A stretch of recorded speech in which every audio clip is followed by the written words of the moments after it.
Can't sleep? Don't want to sleep? Afraid to sleep? Are the windows closed? Are your doors locked? Did you check your closet and under your bed? Maybe you should keep a light on in the hallway, just in case. Now settle in. Make yourself comfortable. Lay back. Close your eyes. And let me tell you a story. There are places on Earth where no human has ever set foot. Some of them are probably not too far from where you live. A steep mountain slope, an island surrounded by a muddy swamp, or a dark corner of a thick forest. What mysteries might these places hold? New species are discovered every day. Some of them are harmless, but others are deadly in ways you can't even imagine. The Blueberry Patch. Helen Killian walked between the pallets of blueberries ready to be loaded on trucks and shipped across the country. This was just one of the farms she controlled, the largest of her blueberry operations across southwestern Michigan. While harvesters shook the fruit from bushes for the commercial side of the business, there was a consumer-facing side at most of her farms where the public could come and pick the berries for themselves for a slightly reduced price. Many people ate as many as they picked, but Helen didn't mind. More often than not, they bought additional machine-picked berries as well as pies, jams, and other overpriced products at the small store that fronted the farm. She entered the open-air market expecting to see it filled with customers bustling in and out, children begging their parents to buy them a souvenir or blueberry-flavored candy. It was almost empty. Helen approached the cashier who was sitting behind the register playing on her phone. "What's going on?" she asked. "It's Saturday. Where is everyone?" The cashier looked up and saw her boss looking at her. She immediately shoved her phone in her pocket and stood up. "Potter's, ma'am," she said. "Potter's?" The girl nodded nervously. Helen sensed her unease. She leaned in and whispered, "I play on my phone when I'm bored, too." Then she asked, "What's Potter's?" "Potter's blueberries. They sell them for $1 a pound. Everyone goes there until he runs out. But once he does, they'll come back." $1 a pound? Helen was shocked by the price. That was well below her cost. "How can he sell so cheap?" The girl shrugged. "They're good, too." Then she added, "I hear." Helen smiled. "Thanks. Would you happen to know where Potter's Blueberries is?" "Up near Lake City." She nodded, took one last look at the empty store, and headed toward her SUV. Lake City, Helen knew, was outside the optimal zone for blueberry cultivation. She had gotten her start in farming growing almonds in California. When she was looking for an opportunity to diversify her business, blueberries came out on top as having the most potential. And there was an opportunity to swoop in on some distressed operations in the Midwest. But she hadn't heard of Potter's until now. She got into her car and entered Potter's Blueberries Lake City into her mapping program. It appeared to be a relatively small farm, maybe 100 acres, completely surrounded by forest. She tapped the navigation button and set off. When she got close, she found herself in a slow-moving line of cars on a narrow, unpaved road with loose sand on either side. Any attempt to turn around would certainly result in getting stuck. About an hour later, an open pole barn came into view.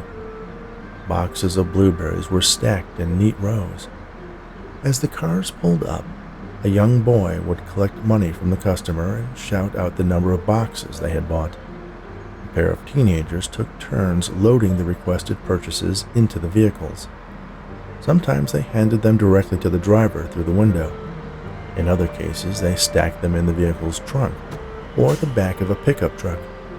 An old man sat in a wooden chair overseeing the entire operation.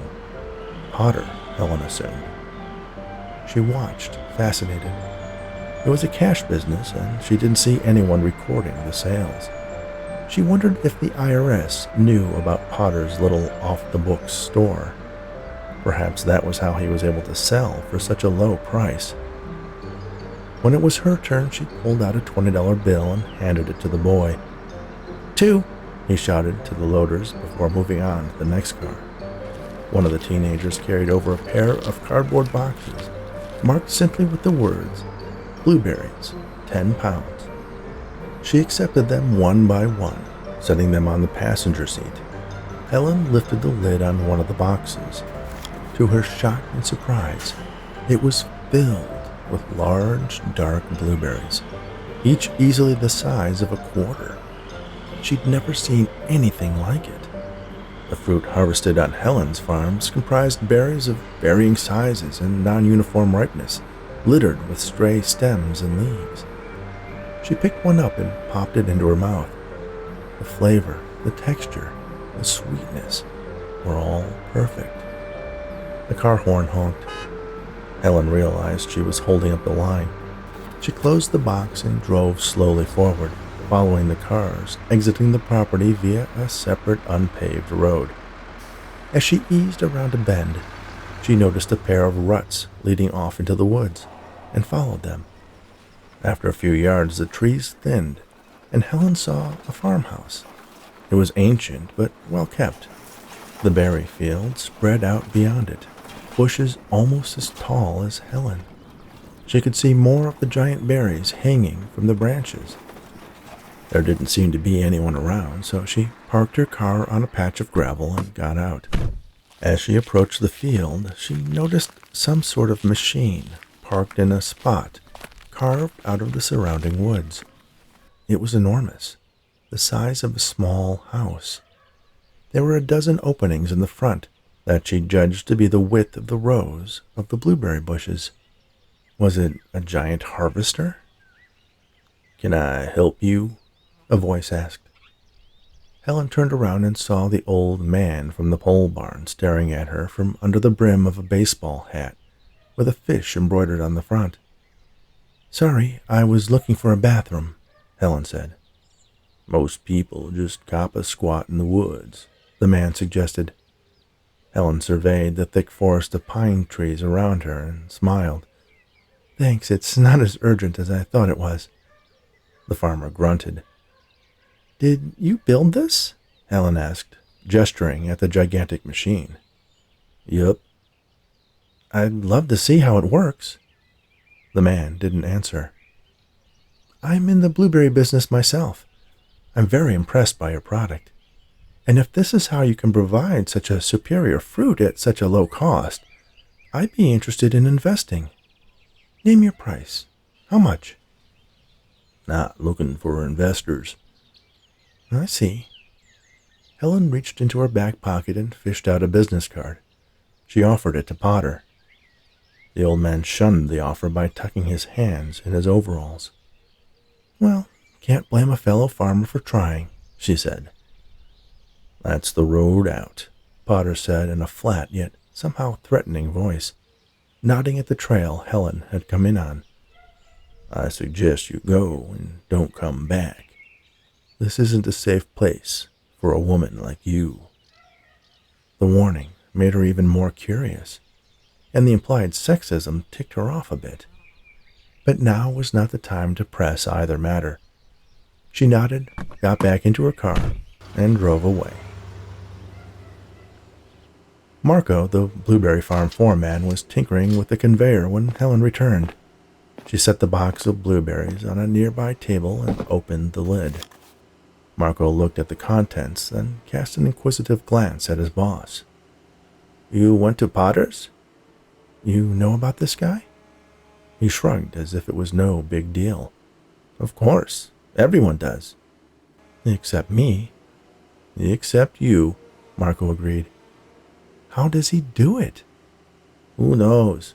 Something in the soil, a magic fertilizer, an underground spring? Could be anything. I saw his field. How come our bushes and berries aren't that big? No one's are. Helen ate a pair of berries as an idea came to her. You think he'd sell? Marco laughed. Not a chance. He's gotten crazy big offers, but turned them all down. Why? What's his story? Helen asked. I don't know. His family has been there forever. Goes back 3 or 4 generations. Opens up for 2 weeks every summer until he's sold out. Then the rest of us make money. What do you know about his harvester? Harvester? Yeah, I caught a glimpse of it. Looks like it does a dozen rows at a time. News to me, Marco said as he turned his attention to the box of berries. Don't know of any machine that can pick a box like that. I always assumed all those boys he has did the picking. Helen ran her fingers lightly over the plump, giant blueberries, lost in thought. Listen, take my advice. Potter may have the best berries, but he's small time. Always will be. Don't sweat it. There are plenty of customers for the rest of us. Yeah, you're probably right. She closed the box of berries and walked off.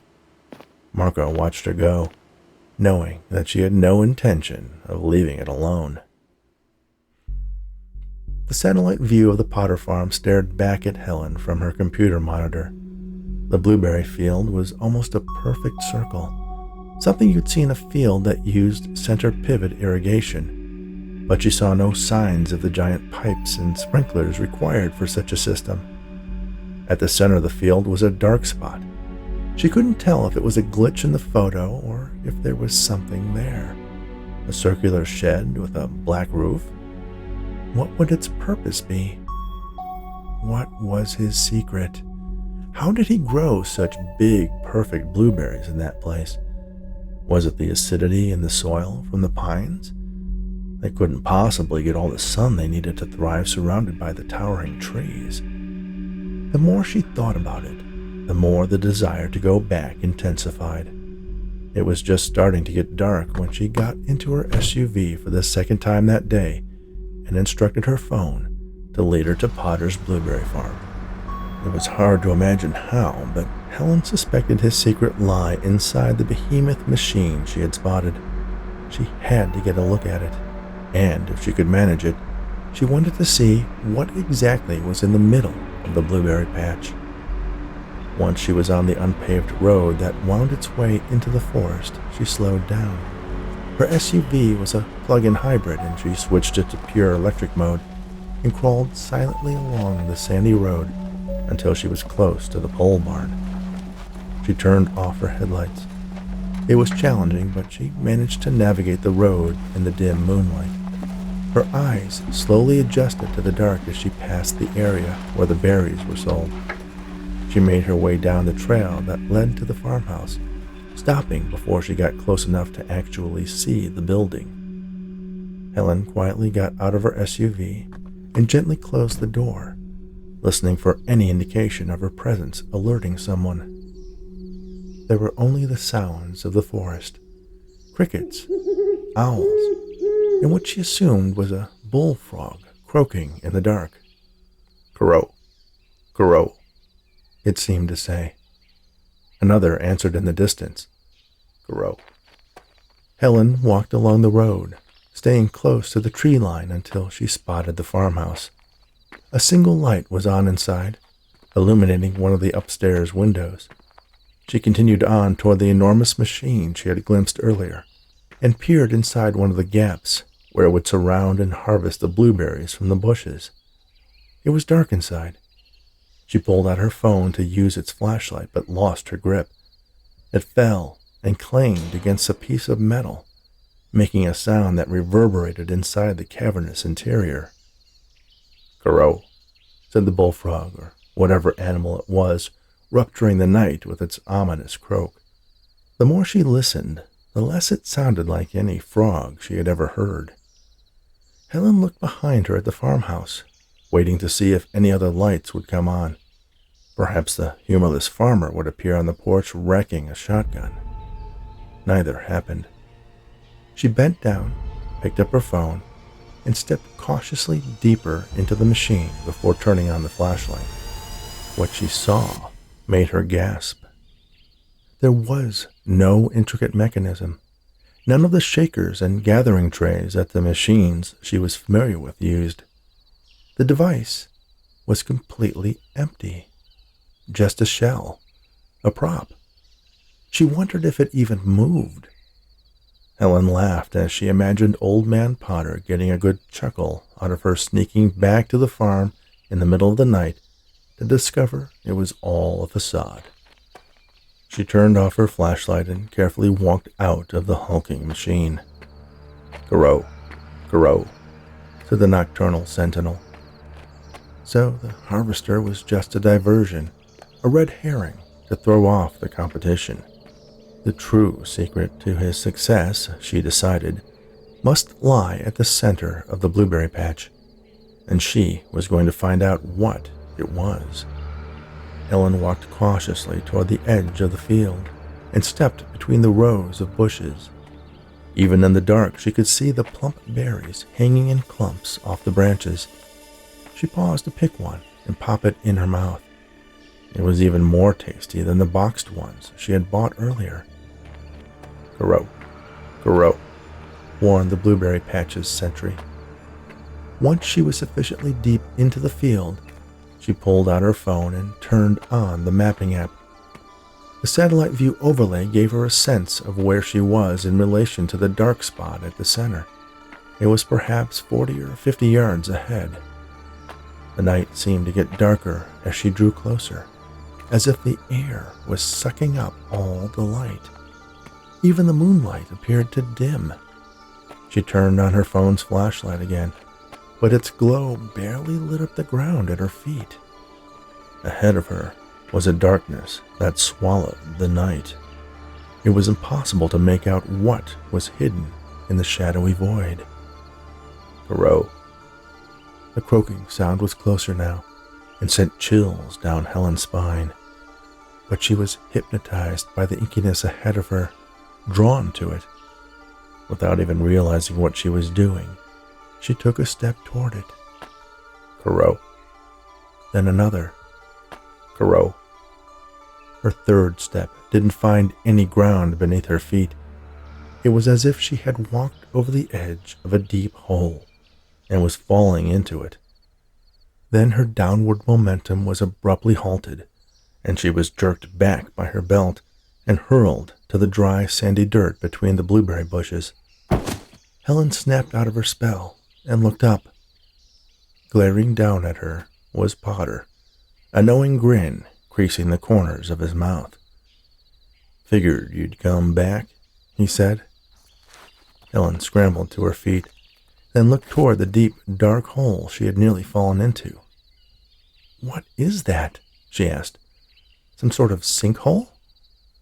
Potter didn't answer, but the noisy creature that had apparently followed her did. "Crow." "What are you hiding?" she asked. Potter laughed. He turned his gaze toward the ominous pit. "I told you, this was no place for a woman," he replied grimly.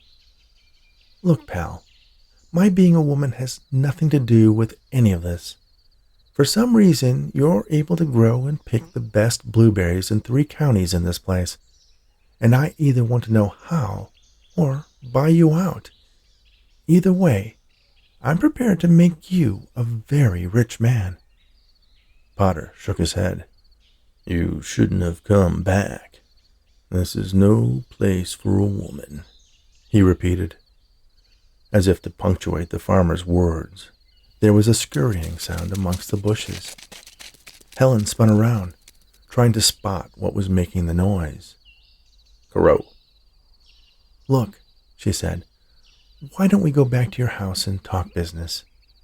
She turned to walk back out the way she had come in, but froze in her tracks as the scurrying in the bushes multiplied, accompanied by a chorus of the strange croaking coming from all directions. It's a little too late for that, Potter sighed. Helen backed away from the noise. As if on cue, a dozen small creatures stepped out from between the bushes and dropped to the ground from the branches. They looked like miniature naked men, about 6 inches tall. Their faces had flat noses, large black eyes, and pointed ears that moved independently, like a cat's. The tiny fingers on their hands ended in sharp, gleaming claws. Helen's shock was replaced by curiosity. This was his secret? What are they? Potter stood perfectly still as more and more of the creatures gathered, some crawling up out of the depths of the hole. My grandfather called them croakers. My son calls them homunculus, the tiny little men. This is how you do it? You have these homunculuses pick your berries? You're a lot more cutthroat than I gave you credit for. It's homunculi, according to my son. Helen nodded and made a note of the correction. Fascinating. I wasn't expecting anything like this, but I didn't get where I am by not adapting to the unexpected. How much? She asked. How much what? How much for the homunculi?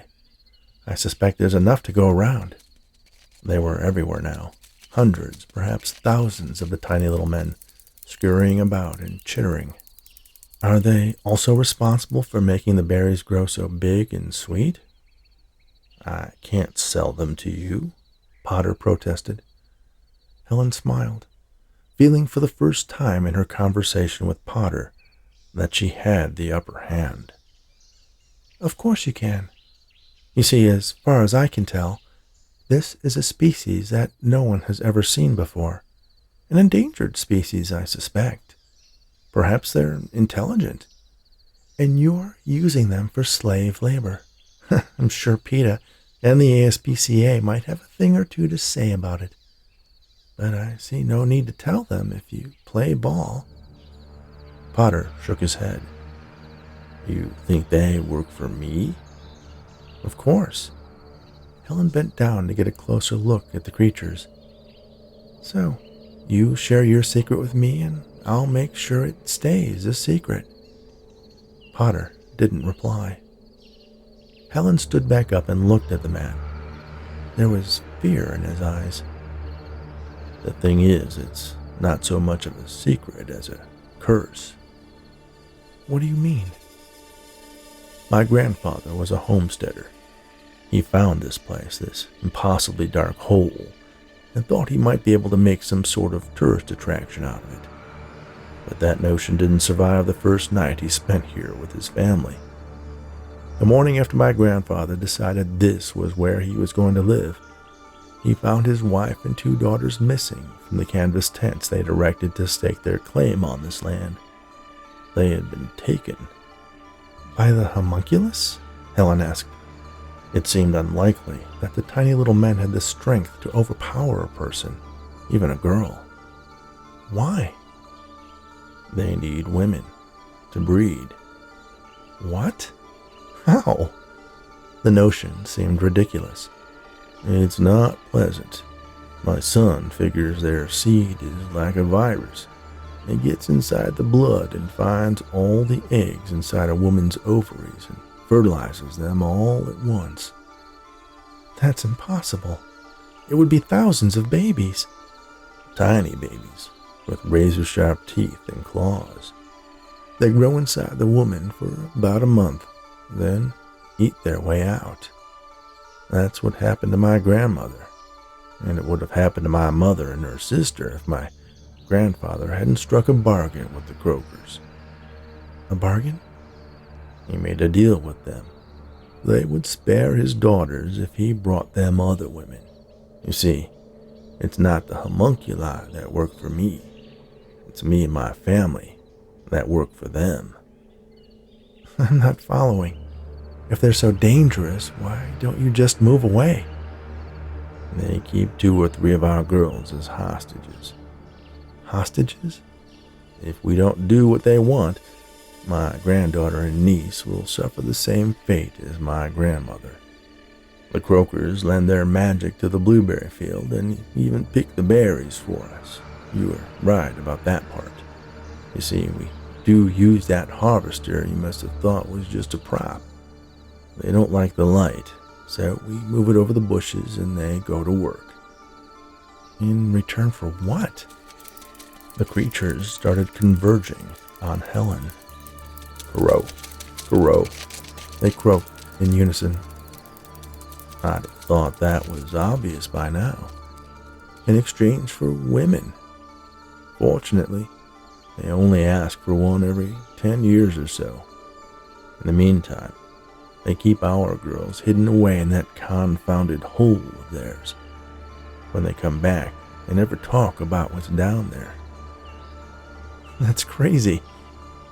It's been almost 12 years since they've asked for a mate. Helen felt one of the tiny little men crawling up her pants leg. She brushed at it, sending it flying into a nearby bush, but 3 more took its place. Then others started scurrying toward her, climbing up her clothing, faster than she could shake them off. She felt a sharp prick on the back of her neck, like a bee sting. Did one of them bite her? She tried to swat it away, but couldn't move. I'm sorry, Potter said. Helen could still move her eyes and shifted her gaze toward the old man's face. Were those tears welling up? She felt herself falling backwards onto dozens of pairs of tiny hands that caught her before she hit the ground. Then they lifted her up and started carrying her toward the absolute darkness of the hole. I'm sorry, he repeated. You shouldn't have come back. I warned you. There was nothing Helen could do, as an overwhelming fear flooded her mind. She was helpless as the homunculi conveyed her into the hole. I'm sorry, she heard Old Man Potter say softly into the night. I'm so sorry. She couldn't move, but she could still feel everything that happened to her as the tiny little men made her their bride.